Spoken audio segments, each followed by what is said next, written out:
belum pernah sesaat pun dalam hidup kita ini nikmat Allah pernah berhenti. Sejak kita bangun tidur sampai kita tidur kembali, bahkan tidur itu sendiri seluruhnya merupakan nikmat dari Allah.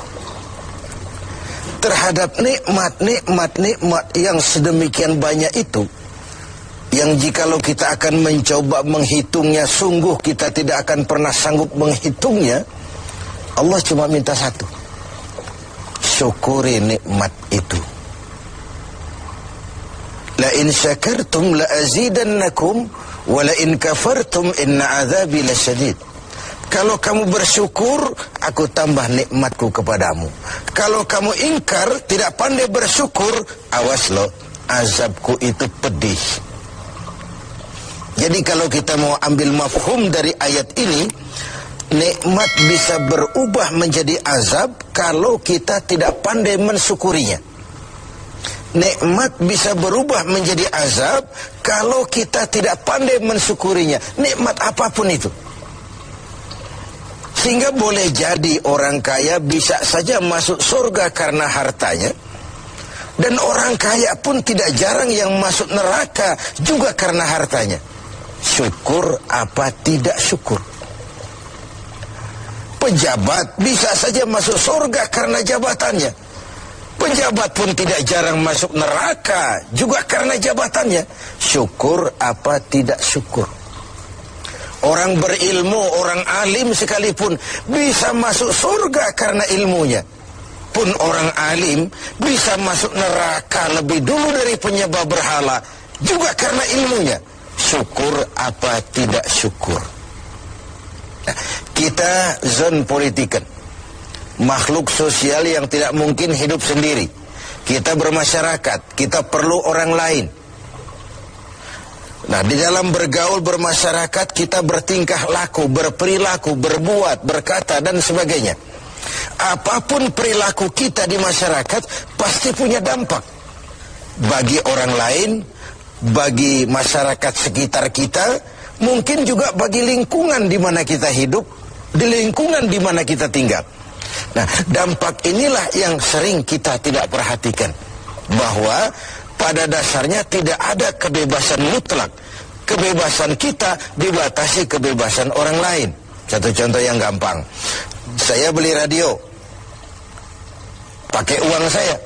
Saya setel di rumah saya sekeras-kerasnya. Lalu saya ngomong, radio saya, yang beli saya, pakai uang saya setel di rumah saya sekeras-kerasnya, gak ada urusan sama orang lain. Itu sikap yang tidak mempedulikan lingkungan. Padahal tetangga saya sebelah juga boleh ngomong begitu. Kata tetangga saya, ini kamar saya tidur di dalamnya, mata saya yang ngantuk saya. Kenapa suara radio kamu masuk ke kamar saya? Nah, ketika itu kebebasan saya menyetel radio dibatasi oleh kebebasan tetangga saya yang mau tidur. Disinilah terjadinya sikap saling menghormati, sehingga perilaku kita terkendali. Nanti akan kita bicarakan bagaimana pengaruh puasa dalam hal mengendalikan perilaku kita sebagai manusia. Sebelum kita lanjutkan bincang kita tentang pengendalian perilaku oleh ibadah puasa, mungkin di antara adik-adik kita yang hadir ada yang akan mengajukan pertanyaan lebih dulu. Saya persilakan. Siapa? Assalamualaikum warahmatullahi wabarakatuh. Waalaikumsalam warahmatullahi wabarakatuh. Saat ini di negara kita banyak terjadi bencana.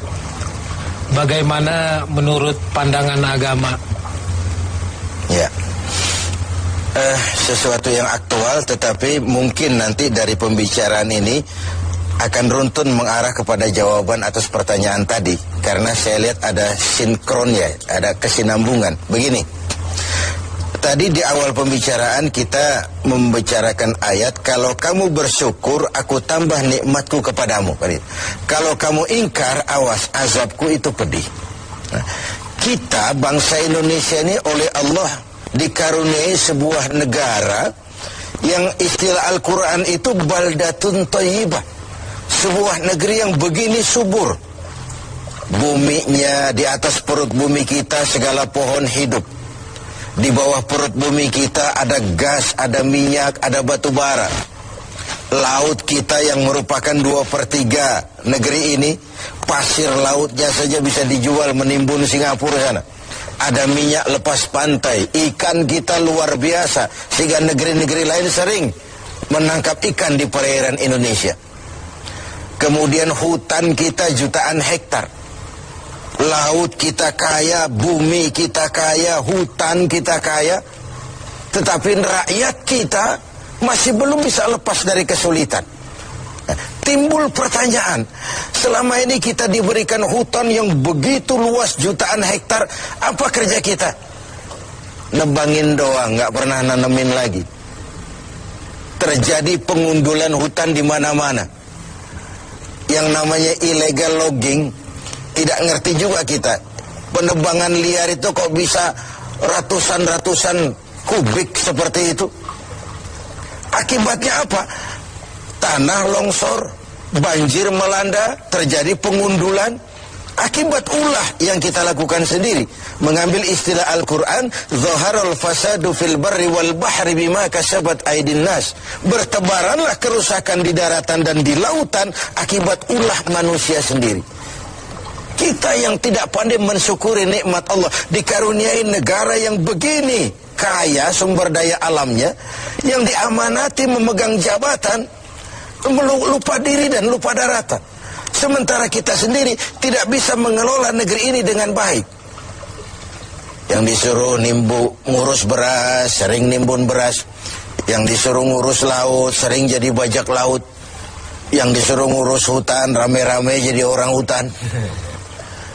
Ada fenomena-fenomena seperti itu. Nah, lalu bagaimana kaitannya dengan musibah, dengan bencana yang belakangan datang menimpa kita? Begini, ayat Quran menjelaskan bahwa peringatan Quran itu wattaqu fitnatan la tusibanna allazina zalamu minkum khassa. Takutlah musibah, takutlah bencana, takutlah fitnah yang kalau dia datang tidak hanya menimpa orang-orang yang zalim di antara kamu. Orang yang baik terkena juga akibatnya. Nah, dengan kata lain, dilihat dari sisi ayat ini, kenapa bencana terjadi? Ini akibat dosa borongan. Borongan itu kalau sudah borongan namanya, yang benar ikut kelibet juga. Kita nggak perlu cari kambing hitam, tapi akibat 1-2 orang makan nangka, yang lain ikut kena getahnya semua. Di Aceh yang tertimpa tsunami, banyak sekali saudara kita yang baik-baik di sana. Di Jogja pun begitu, di Pangandaran pun begitu. Entah mereka terkena juga musibah akibat dari segelintir tingkah laku orang. Ini yang perlu kita khawatirkan. Jadi kalau yang ma'ruf jalan, tapi yang munkar juga jalan. Kebajikan ditegakkan, tapi maksiat dilaksanakan. Ketika hukuman datang menghantam yang maksiat, yang baik-baik ini akan terkena juga dampaknya. Walaupun buat orang yang baik-baik, ini merupakan ujian. Kan musibah itu kalau menimpa orang baik-baik namanya ujian tuh. Kalau musibah menimpa orang setengah baik itu 50-50. Di golongan yang sholat rajin, maksiat tekun. Sedekah mau tapi korupsinya lebih gede dari sedekahnya. Cuma lipstik aja ngumpetin korupsinya, dia sedekah. Kemudian yang model seperti ini kalau terkena musibah, itu teguran namanya, bukan ujian. Sebaliknya kalau orang jahat terkena musibah, itu persekot itu, DP. Nah, ini merupakan harus jadi renungan buat kita semua tanpa sekali lagi perlu mencari kambing hitam. Mari sama-sama kita melakukan introspeksi. Berangkat dari ayat yang kita bicarakan sejak awal tadi, nikmat bisa berubah menjadi azab kalau kita tidak pandai mensyukurinya.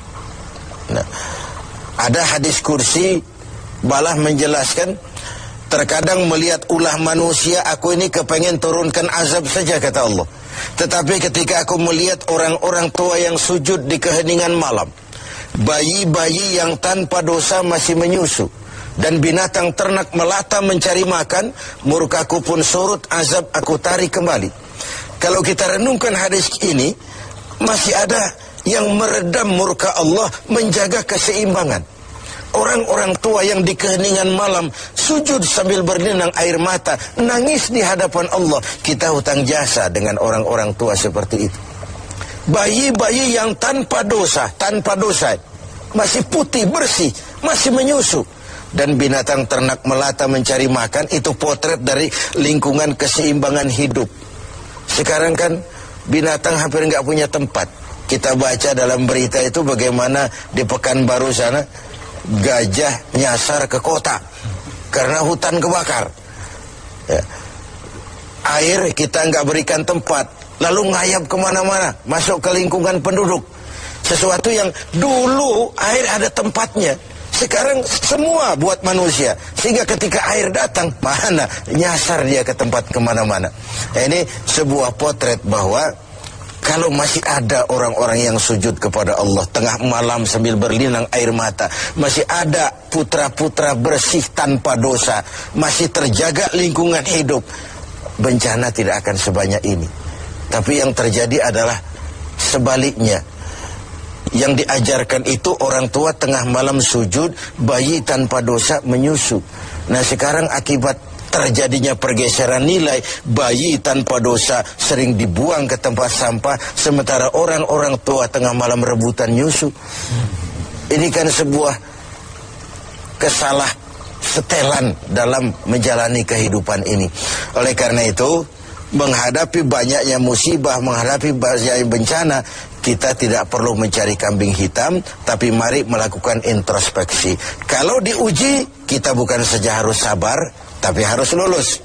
Nah, kalau ditegur, kita harus berani introspeksi, memperbaiki yang kurang dan mengurangi yang memang berlebihan. Mudah-mudahan musibah yang banyak menimpa negeri kita belakangan ini adalah teguran. Syukur-syukur kalau dia ujian.